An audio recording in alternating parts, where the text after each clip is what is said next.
Hi Ella, I hope you're enjoying your holidays.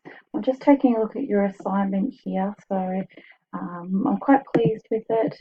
You didn't need to include this information here. That slide can be deleted. Um, but I'm really pleased that you selected elements that you are not familiar with. So I'm glad that you chose Mendelevium and Krypton and what was the other one? Um, Berkelium. Yeah, so some good information there. Interesting picture, huh? Looks great. Again, you've got some good information for Krypton and for Berkelium. I don't even know what Berkelium is used for. Bombarding Americanium. There you go. You have your Bohr diagrams. These look like the atomic weights, these numbers.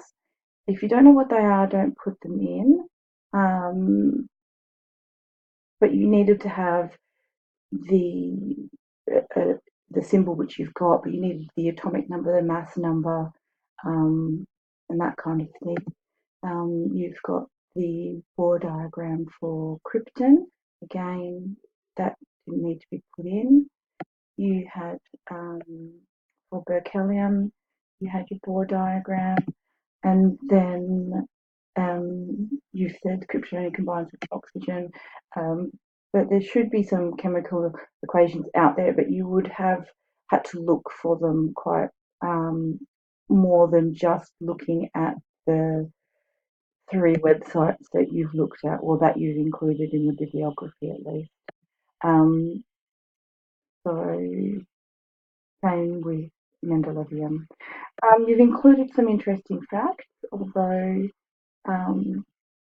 yeah, no, so I'm happy with that. And you've got your bibliography, and you didn't have much time, and you submitted it on time. So I'm giving you a very high. So congratulations, and enjoy the rest of your holidays. All right, bye.